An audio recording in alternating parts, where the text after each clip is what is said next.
You can find a lot of places in the Commonwealth, and the wider world that Fallout takes place in, that just have a certain melancholy about them, that remind you of how life used to be, more so than any other place. Some of them are military bases, some are hospitals, and some are sections of amusement parks that parents likely brought their kids to in the hopes of losing them and finally attaining the peace that had forsaken them for so long. This is what Kiddie Kingdom is. I'm not making that up, by the way. The announcements over the PA system talking about how many unclaimed children there are is simply eye-watering. When we arrive, the place is steeped in radioactive mist and swarming with feral ghouls, painted like they're going to an ICP concert. Also present is the constant mocking by Oswald the Outrageous, one of the primary characters we should be looking at today. This is a large park, with 3 key areas I want to cover: the Funhouse, King Cola's castle, and the employee tunnels. Since it's so large, and you get different parts of the story from different areas, this is what we'll do. I'll give a brief overview of the park itself, then I'll cover the Funhouse, the castle, and then the tunnels. After this, we'll talk about Oswald and our 3 encounters with him in these areas, before finally covering the man himself, his supposed magic, and what ultimately happened to everyone here. I don't think this video is as long as my previous 3, but I hope you still enjoy it. As always, likes and comments go a long way in helping the overall performance, and if you want to make sure you get notifications properly for these videos, make sure the bell icon has been clicked. My throat's a little sore, so that's the reason I sound a bit off. Now, let's take a look at this tragic little park. When we enter it, we can find a gift shop of sorts straight ahead. Inside, the remains of at least 2 skeletons can be found. As I'll point out a few times, these are odd as, unlike the World of Refreshment or Safari Adventure, there was very much an active survivor camp here, and they were here for centuries. That they never bothered to clean up is strange. Outside of this, we can find the teacup ride that was a living hell for the ghoul at the start of the video. They lacked the pathfinding abilities to get off of it, and the bright colours likely confused them as well. It's one of the many rides that switched on for what I can only imagine is shock or creep factor by Oswald, as the ghouls certainly don't or can't enjoy them, and they just draw attention otherwise. Next to this is a Ferris wheel with a single skeleton on it, best I can tell. I don't know if this is a pre or a post Fallout death, but it's clearly been here for a long time. It makes a little more sense that they wouldn't move this one, as the wheel has no power currently, but still, it's a bit of a waste. If nothing else, they could have used it as a lookout point. The rest of this section is disappointing, to say the least. Pretty much all the buildings are wrecked, and most of them are boarded up, giving us little to look at. I'm not drawing attention to this ghoul chair that was an addition by the raider group that set up here after we cleaned the place out, for any particular reason. It's just really weird, and I completely forgot they were a thing in the game until I went to get this footage. The ride that we can find just past this one is the best example of Oswald being a hypocrite, in my opinion. He goes on and on, as we shall see later, about how these ferals are sick, and killing them is a crime, and makes us a monster. However, this ride, and many others, but this one in my opinion, has so many traps on it that I wonder how many ferals he's killed while trying to kill intruders. I can literally just lure them in, and watch them get blown to pieces. There's no way a large amount of traps aren't triggered daily by them just wandering in, even if he can control them to some extent, and heal them. Just an observation that I thought was pretty funny. A little deeper into the park, toward the back, we can begin to come across some of the fortifications that were put in place by Oswald's group to deal with the raider groups and scavengers. They're set up to either push the attacking groups into areas that are heavily trapped, or to defend key points, like the bridges that go over the tracks for the small cars that circle the park. This was another ride that still functions. However, I can't help but wonder how many people, and possibly ghouls, this has taken out over the years. It goes very fast and it's very quiet. On a dark night with a storm, you'd never see it coming. A lot of the buildings here are also not in use. We shall see that they primarily set up in the tunnels later on. However, due to their ghoulified nature that we shall soon learn about, you'd think that they would have tried to clear out some more buildings, at least just to have one more point to reinforce. Now we come to one of the main structures in this place, the Funhouse, and we can get our first look into what went on here. The Funhouse route is a loop, taking you in through the doors on the right, and out on the left, if you manage to get out. The first room is the Hall of Mirrors, set up with a myriad of both traps and a ghoul or two as a sacrifice, because again, those traps will go off for anyone, ghoul or no. Now the goal is to freak you out, so of course, there are a few mannequins present to do just that, some even wielding knives. Eventually, you can find a duffel bag with a large amount of money in it, but I don't know why this has been left here. Maybe accumulated from a long time ago from the people in the early days coming here to raid, and it was just left here. Tucked away at some point in the maze is an unfortunate victim of it. Not the only raider we'll end up seeing here either. The Funhouse clearly took its pound of flesh from the groups that came here. Next up, we have the stupidest thing in the whole park. Not this conveyor belt, mind you. Now, it is stupid, as the guests have to get past it to get to the part I'm talking about, and it's hardly wheelchair or general handicap accessible. Actually, it goes pretty fast.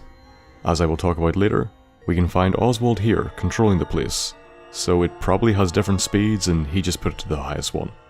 However, I like to imagine it only had the one, and there would be a huge pile-up of the less capable at this wall, forced into a scrum by the rapidly moving conveyor belt. Past this, we get to this shit show. I mean, this is Kiddie Kingdom. How's a child meant to clear that gap? Never mind that the speed can likely be altered, as far as I can tell, the distance cannot. That being the case, I don't see how most people would manage to get past this. Probably why the security door was put in, so those without extensive long jump practice could manage it. The room after this is hilarious because it has a much faster setting that I hope was exclusively used just to watch people roll about and pile up. The rotation, combined with the lights, probably ruined more than one parkgoer, or took out at least a few kids. However, this next tunnel is just staggering in its idiocy. It's easy enough to get down through, but what if you fall? The only way out is through the staff control area at the top of the stairs, and I can't believe that was a standard route, or that people would even be allowed in there. So how did they get out? There's a hole in the wall that we can use, and I like to think that someone who was going through this funhouse put it there after being frustrated that they were trapped. Inside the staff area, we can find our first park terminal, and begin to learn about the group that survived here. First off, we can find the controls that I think Oswald was meant to be using when we see him later on, which makes what we do see even funnier. However, it's the user logs that really interest us. The user logged in is one Herman Benson, a former employee here at the park, as we shall soon see. The first entry is about living the funhouse. We learn how the park was divided up for living accommodation among the survivors just after the fallout. He also confirms that people were indeed sick when going into any of the rooms with spinning. Wonderful. We get told that Bradley, Herman's son, is happy they are living here.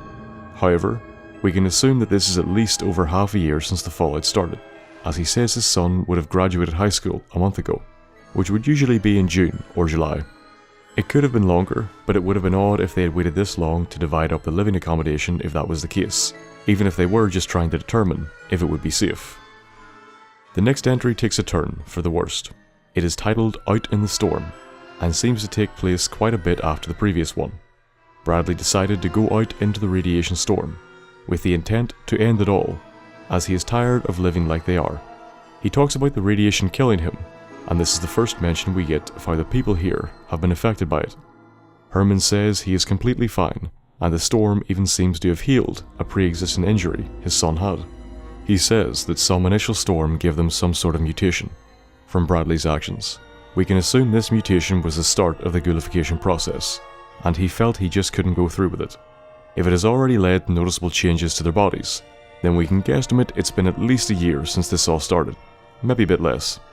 Yes, there have been examples when it has happened a lot quicker, or even near instantaneously, but for the most part the process seems to take a while.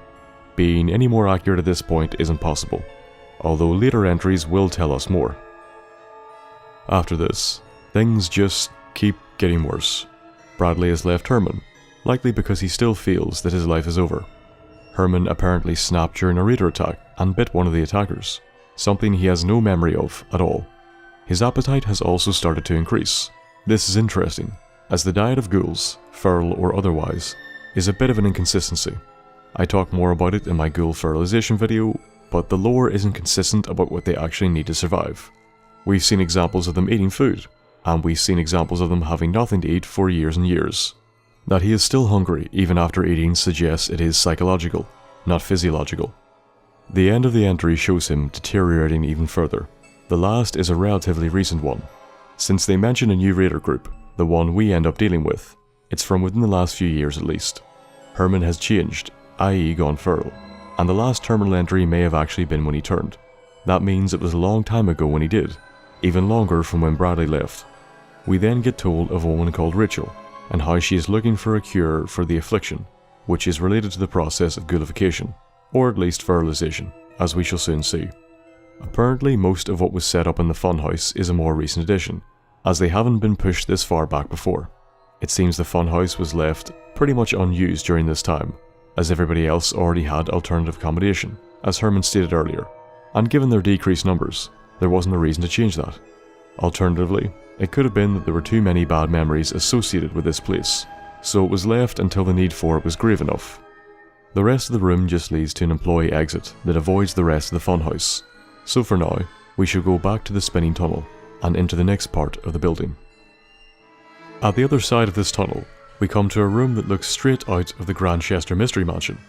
Lots of furniture and appliances nailed and affixed to the ceilings and walls, and yet another raider body in about as bad a shape as the other one was. Again, likely to frighten off or intimidate anyone who got this far, and from the entries we have read, they were making it this far in their incursions. We can also see this weird room with trees planted sideways. It's weird because the trees still look like they're blowing in the wind, though I assume that's more of a side effect of the models as opposed to something that was built into the Funhouse. Above this we can find just a very strange room, with maybe the most pointless trap in the whole building. The door has been rigged to blow if opened, and a large amount of caps and a quantum have been placed on the other side. Now I am not sure how they managed this, given the absence of any other form of entrance to this space.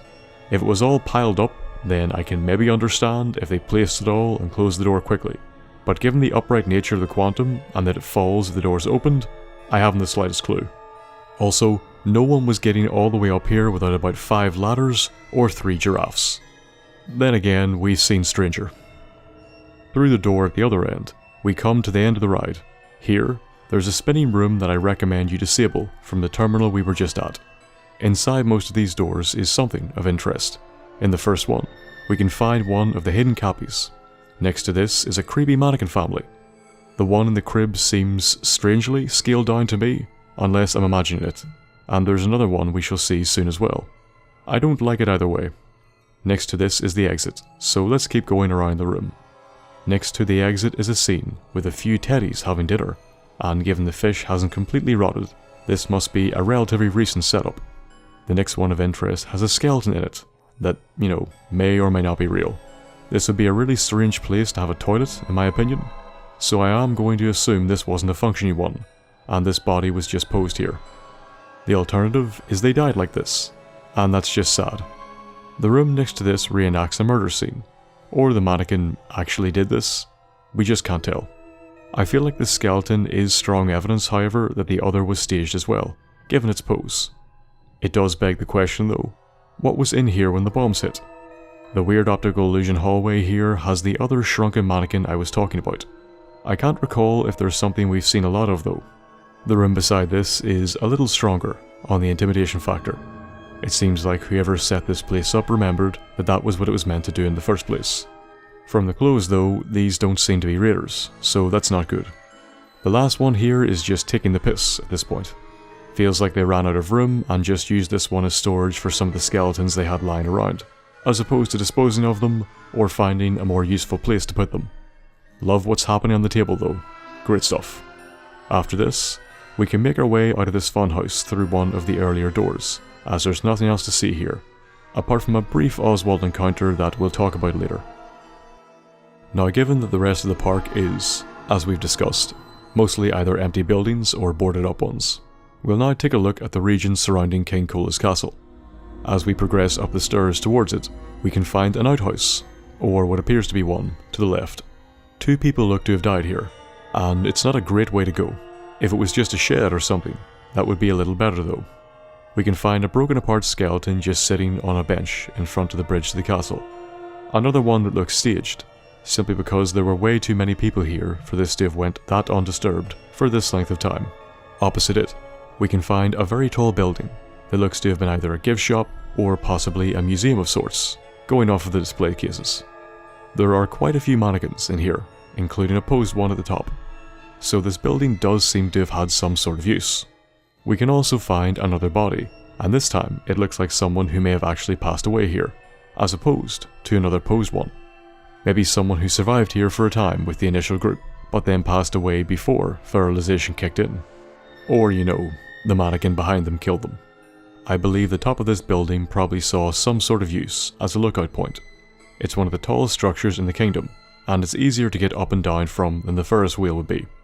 There's a few bones scattered about as well, but I think the lamp and first aid kit make it likely somebody, at some point, was up here for some length of time. Across the moat, we come to King Kola's castle proper. This is usually the last place you'll end up in this kingdom, and it's also the most heavily defended. There's a surplus of traps here, such as 2 rocket launchers just pointing straight at you. But thankfully, the ghouls trigger them quite a lot, so it's pretty much a non-issue. The main thing of interest on the exterior here is found within the inner courtyard of the castle. We can follow a path opposite the door to the castle. This takes us around the outside of the castle and brings us to a set of doors, leading to the room we can assume Rachel, the woman mentioned in Herman's terminal entries, and Oswald were sharing. The room itself is pretty sparse, though I assume they got more room than anyone else, given they were the de facto leaders of the survivor group. What really interests us is the terminal here, containing entries from Rachel. The terminal tells us that her second name is Watkins, and the first entry is about her getting the Princess Sherry part. However, while she states she does love acting, that wasn't the reason she applied. She applied as she wanted to see how it was to work in the park, before she applied for an internship with the Beveragiers. She is an organic chemist, so likely would have fit right in. However, as my video on the World of Refreshment showed, that may not have ended very well for her. Not that things worked out here great either, mind you, but I think they still worked out better. She was already in a relationship with Oswald, it seems, and it is here that they came up with a, at the time anyway, ridiculous plan to take over the park if things went sideways in the war. It seems they all had preternatural hindsight, however, as that plan came in handy later. Sounds like this all happened at the start of 2077 as well. The next entry takes place after the bombs dropped. She's become a medical doctor of sorts for the group, and Oswald, even at this time, was taking charge and managing the people. This also takes place after the first radiation storm hit them, so maybe not that long really, as the first storm likely occurred only shortly after the war. It has been killing people, or at the least some are dying from it, so this could explain some of the bodies we find around the park. She can't do much to help them as it is outside her expertise. After this, we get the first mention of the Affliction from her, and someone called Fran went feral. At this point, they seem to resort to just boarding them up, though that isn't the case when we turn up at the kingdom. This also explains the amount of buildings that seem to be boarded up. They were unlikely to have just left them indefinitely boarded up, and as we'll see, they did let them out at some point. Fran was also a longtime friend of Rachel's as well, so the death hit her pretty hard. The title from the next entry is Magic is Real, and if there was a terminal entry that I would call clickbait, this would be it. When they are going to get pushed back all the way to the theatre, the Afflicted, or Ferals, as we know them, came out of the houses and attacked the raiders. I think this entry takes place after the one in the Funhouse, talking about how they were pushed back to there. Someone called Dean, presumably afflicted, got taken out by a bullet, but Oswald was able to bring him back, glowing as he did. We'll find out more about this from Oswald, but Rachel hopes it can be used to cure the affliction. Of course, we all know that what he did was just what all glowing ones can do, to a certain extent. The emission of radiation to heal other ghouls, as Oswald is a non-feral glowing one, rare as that is. It's also odd that the ferals decided to help them now, and how they did. If their houses weren't damaged in the fighting, then we can assume they could have broken out or left at any time, which then begs the question why, before this point, they didn't seem to make any effort to do so, as we are told they are quite aggressive in some of their entries. Her last entry informs us that, after exhausting all other options, including Oswald's powers, she has decided to leave and look for a cure, as their numbers are dwindling, non-feral wise anyway. She is going to head over to the town of Bradburton, and from there, leave the region the park is located in, and look for a cure. This happened within the last few years, as Oswald tells us. After this, we can see the casting list for the kingdom, featuring many of the names that we find mentioned in the terminal entries. Others are likely staff that weren't in the cast, and friends or family who were in the park, or who came when everything popped off. Before we head into the theatre, we can go to Bradburton ourselves, and we can find Rachel. Unfortunately, her story doesn't have a happy ending, and all we have left to go off of is her holotape, which will become useful later on, as we'll see. When we get to her camp in Bradburton, she's already gone, having ended everything by her own hand. For some reason her body despawned, but usually it's here. Apart from it and the pistol, we don't have anything more to go off of. Apart from the holotape, she left Oswald.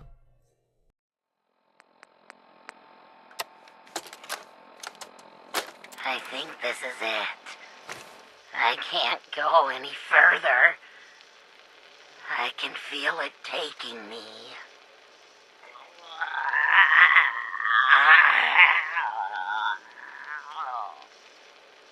No, gotta keep it together a little longer.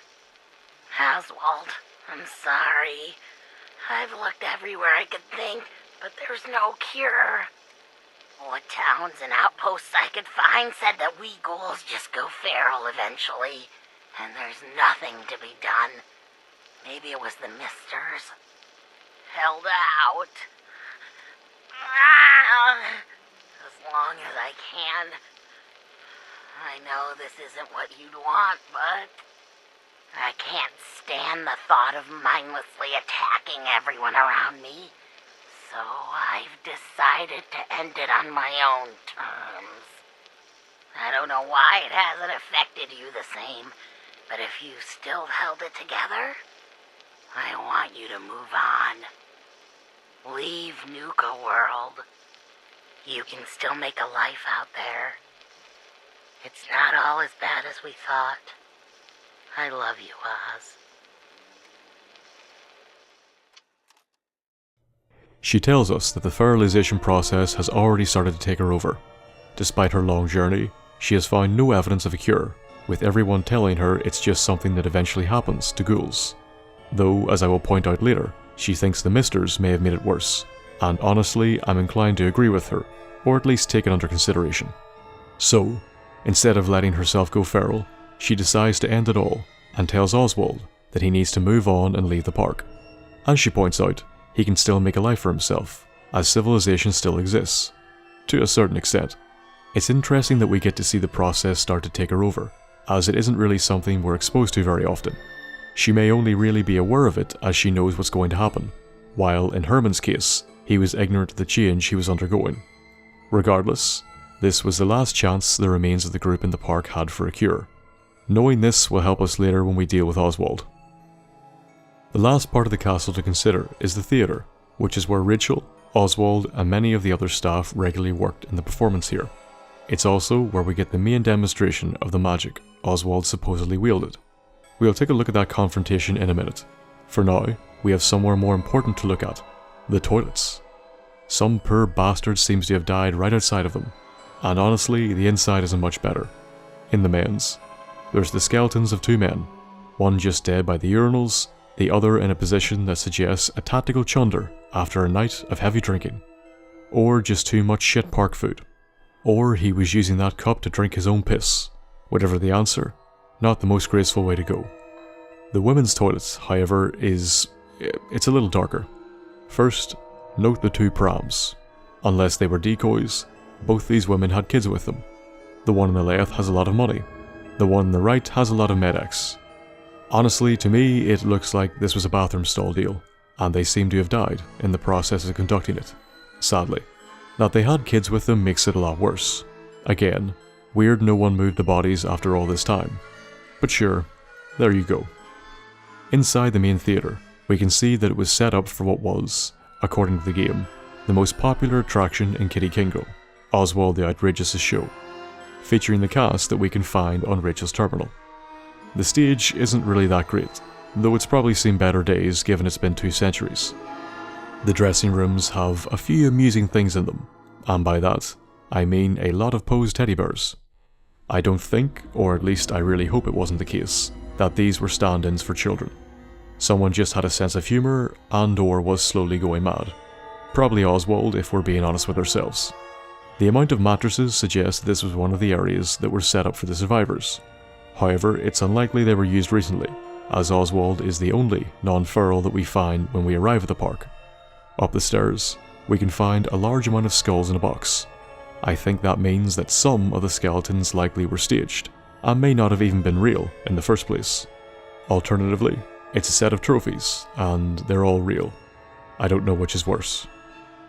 The last thing to look at in the court is the place where Oswald has taken up residence, now that Rachel's left. The roof. Going to his terminal, we get 5 entries from him. The first talks about how things are a half a century after the bombs fell. They are employing the radiation sprayers to drive people off, and we'll see why that happens later on. He also explains the painting on the ghouls. They painted themselves to look like clowns to drive people off. I'm not sure why that would have made them more scary, as you'd assume the ghouls weren't feral then if they were painted.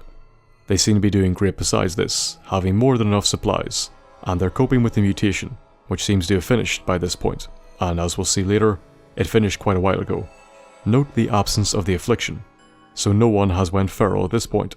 This seems to have changed in the next entry, however, as the amount and the frequency of people going feral is increasing. This was also after Herman went feral, so sometime after his last entry. Putting the ghouls out of their misery was brought up, but he shut that shit down quick, as he considers them family. Not sure if it was the right choice to be honest, but it shows, at the very least, he was a good man, or he was trying to be a good man. The next entry occurs at the same time Rachel mentions magic. He tells us that when it happened, the thought of losing someone else snapped something, and energy just came pouring out of him, presumably for the first time. He questions whether it was real magic or the result of the mutation, and if it even matters. I will point out that he never talks about looking different from everyone else, so I have to wonder if this was the start of that, and the changes occurred later, or if everyone just somehow overlooked it. If he wasn't a glowing one at the time, then that could explain why it wasn't mentioned, and why everyone thought it was weird when he did this. The second last entry is more recent, talking about the new raider group that's set up in the park. He says they missed their chance to trade with people, but to be honest, it's been so long, I doubt this was the only opportunity they've had. This also seems to be slightly before Rachel's entry, as she said they'd already decided that he'd stay, while here he worries that if they both leave looking for a cure, it'll be a problem. From the last line about leadership, some people still were not feral at this point, and if that wasn't the case, there wouldn't be any leadership left anyway. The final one is a year after Rachel's left, and in that time every other person has went feral, though we don't know how many of them weren't before she left. He's uncertain if he can last long enough for her to get back, and I can see why. Isolation and loss of hope frequently seem to play a role in the feralisation process, as we've discussed in other videos, and with no one else around, his only purpose being to wait for Rachel, I can see him succumbing to it. We'll talk more about that later. On this roof, there are a lot of barrels of radioactive waste up here, and initially I find that very confusing. Yes, the ghouls were immune to radiation, in a sense, but that doesn't mean it doesn't affect them. We've talked about its role in the feralisation process before, and it varies, but constantly being exposed to it isn't going to help. If this was because Oswald was a glowing one, then they knew more about his powers than they were letting on, and they wouldn't have called it magic in the first place, just a side effect of the radiation. The only thing I can think of is that, given that radiation does have healing properties for ghouls, they put them up here in case they needed to make a last stand. Though given there was only one way up here, it should have been an easy place to secure anyway. I'm not even sure where they got them all. Maybe the tunnels? Though that was irradiated for a different reason, as we'll see. However, going off his terminal entries, I have another thought. What if the constant radiation up here is the reason he's a glowing one now, but that happened after Rachel left? Now that wouldn't explain why a non-glowing ghoul could emit radiation, but we don't really have a lot of examples to really understand how it works in the first place. Now, to fill in the last of the blanks, we must head below, into the tunnels. You'll have seen various entrances to these dotted around the park. For the most part, they are situated around the track that the, I guess we'd call them cola cars, travel on. There's a lot to see down here, and it gives us the rest of the information regarding what happened between the bombs dropping and us coming here. From the entrance we took, after coming out of the tunnel, we come to a sleeping area. There are quite a few mattresses lying on the ground, and several bunk beds dotted about as well. To the left, there is a considerable fortification, likely in the event of a last stand.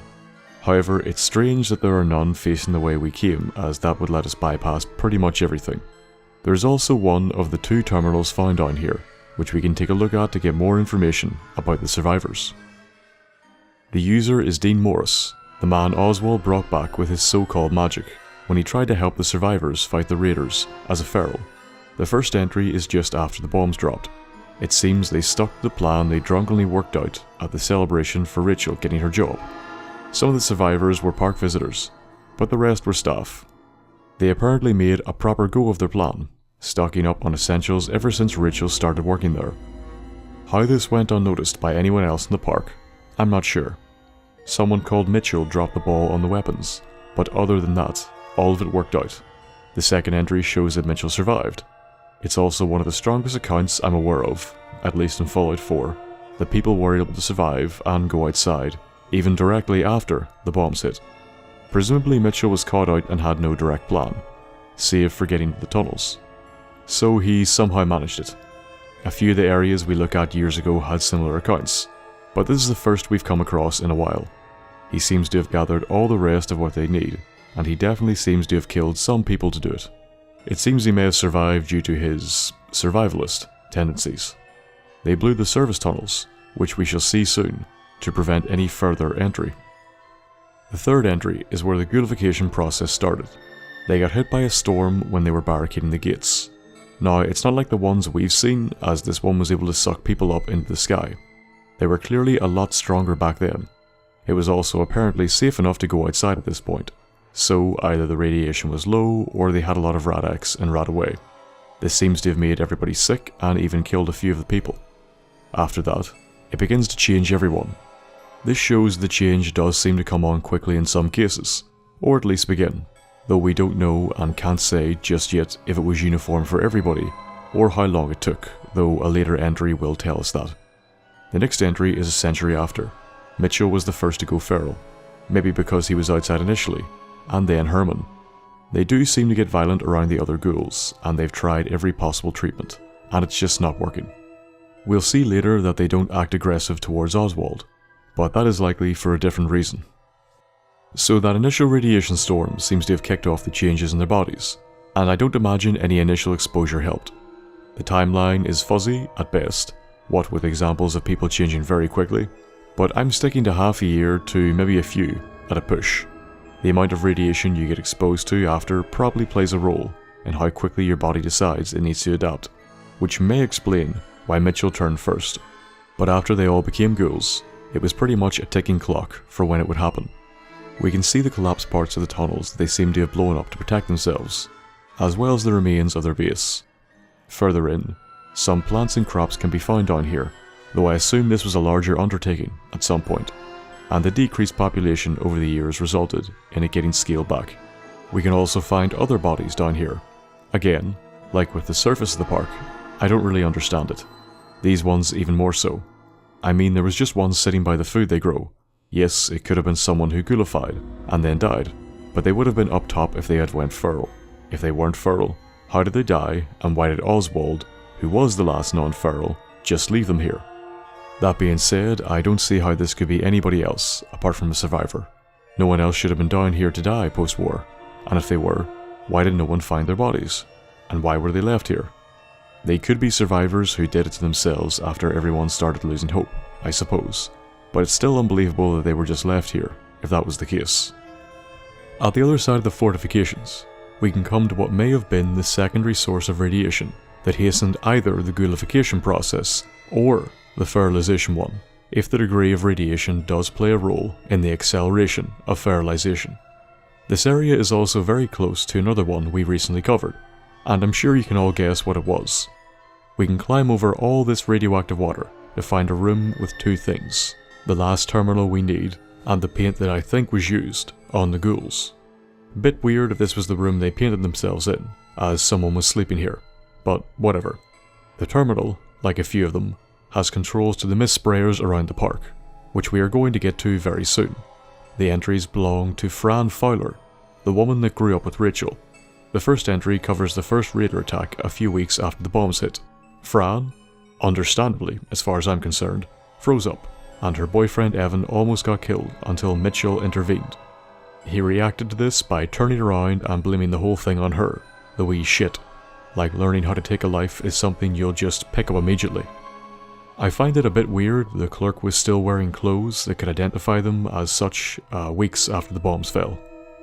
Entry 2 gives us some great information on the ghoulification timeline, at least for this group of survivors. Fran says that only after a few months some people have stopped changing entirely.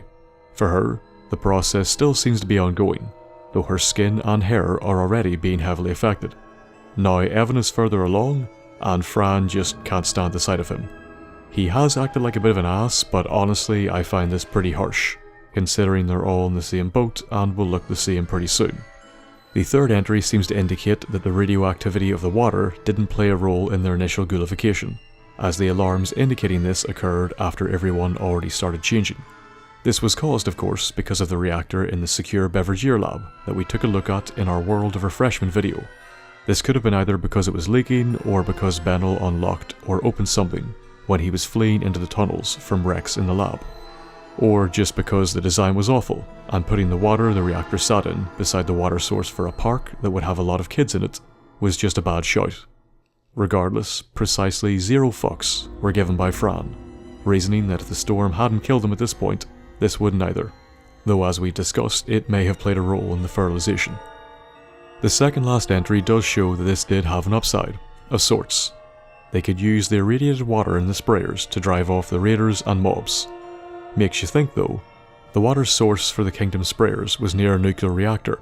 What would have happened if this had occurred when the park still had tourists in it? Evan was thrilled by this, and Fran hopes this will patch things up with him. I've got to wonder though, how long has he been pissed off at her, and was it just because of the clerk, or because of her response to his change? The final entry gives us some grim information on the speed at which feralisation swept through them.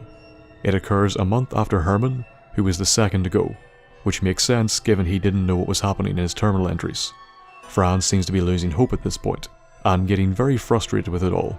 We'll talk more about why this even happened, given the conclusions we came to in the ghoul feralisation video, but I think that's what caused all of this, a loss of hope. Additionally, I think Rachel was on the money, pointing out that constantly dosing themselves with more radiation long after the ghoulification process was completed probably didn't help the feralisation. We can't say for sure that it made things worse, but it is something to consider. So the last thing we need to talk about is Oswald, and our interactions with him. We can find him 3 times, once in the Funhouse, one in the tunnels, and then finally in the theatre. Now I don't know if this was just my game, but the one in the Funhouse didn't load in right. Then again, he is supposedly a man of magic, so perhaps he turned the terminal invisible. Regardless, we can get a good look at him now.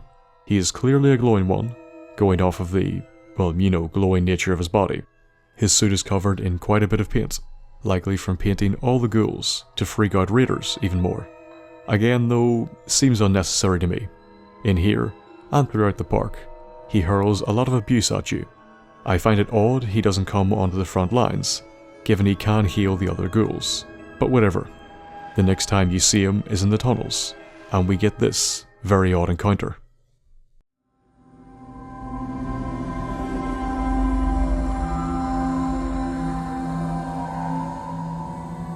Yes, of course, I'm kidding. But seriously, the clown makeup helps scare the invaders off, and there's a new one in the park. No, I don't think that's going to work this time. There's something different about this one. See? I can do that too. Now, stop squirming. Sorry, I know you can't help it. We just have to hold out till she gets back with a cure. Then we'll drive the raiders out and get the farm back in order. We'll fix this, I promise. There. Back in character. I need to prepare some more surprises for our visitor. So I'll leave you to find your way out. So there's a lot to unpack there. First of all, Oswald seems to be able to understand and control the Feral Ghouls, at least to some extent. This actually makes a lot of sense. Given the sheer number of them, he needs some way in order to coordinate any form of counterattack against the raiders. Additionally, he'd need to be able to identify them and make sure they aren't going to attack him. Moreover, I can't imagine that if he was unable to communicate with them, they'd be fine with being slathered in paint. He may be making up their responses, however, and the communication is more one-sided than he's letting on. This could also be a sign that he is starting to snap. It's not as bad as talking to someone that isn't there, I suppose, but it's not far off of it.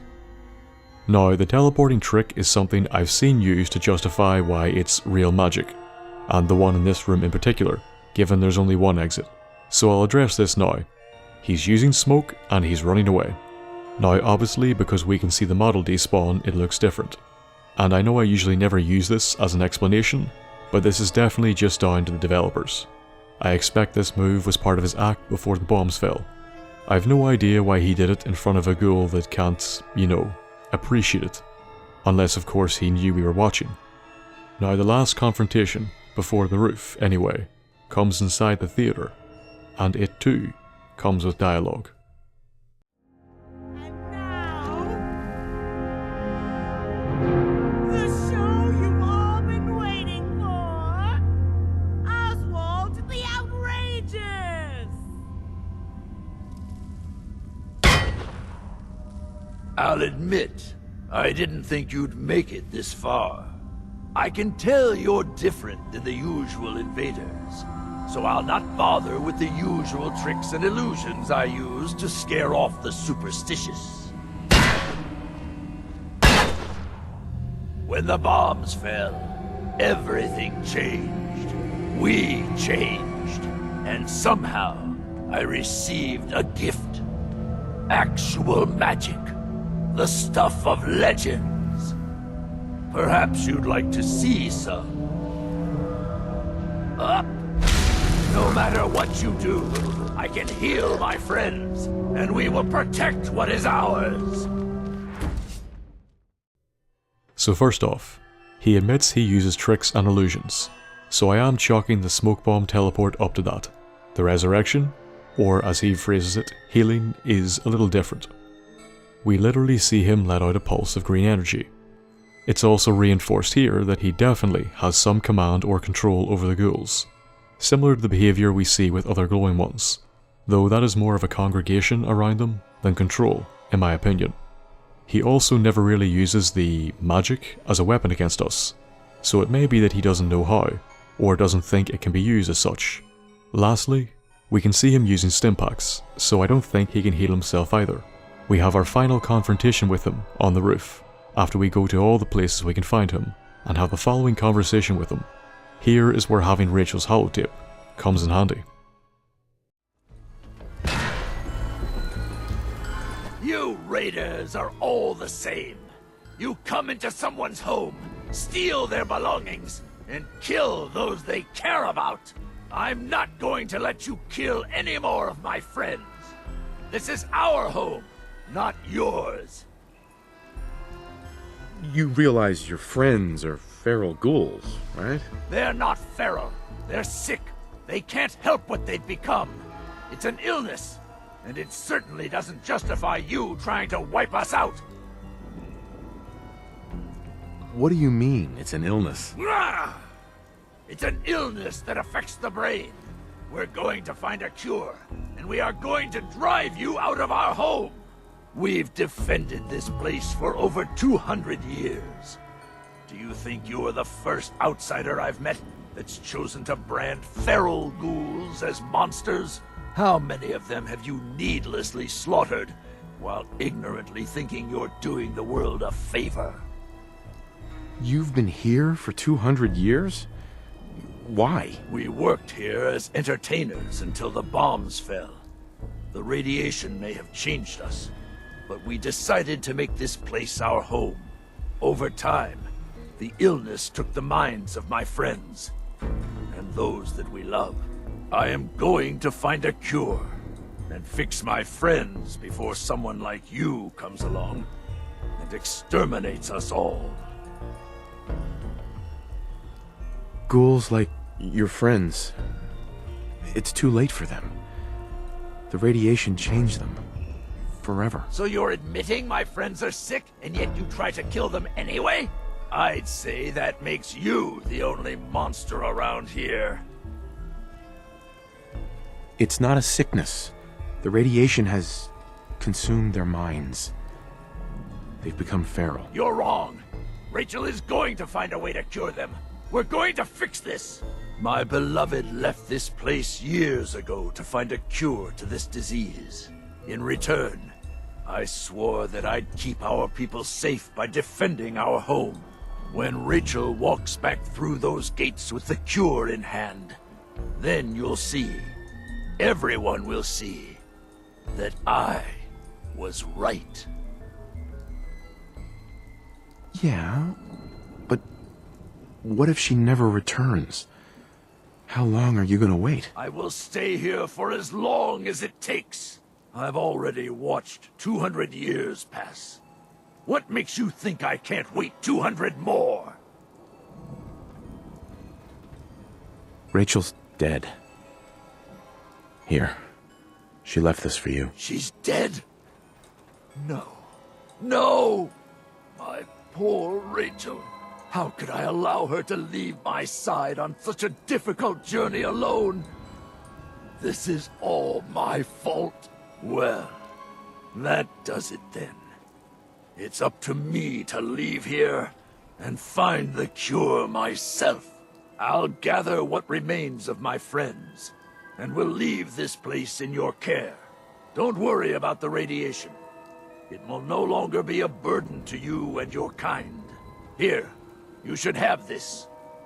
Consider it an apology for misjudging you. Farewell.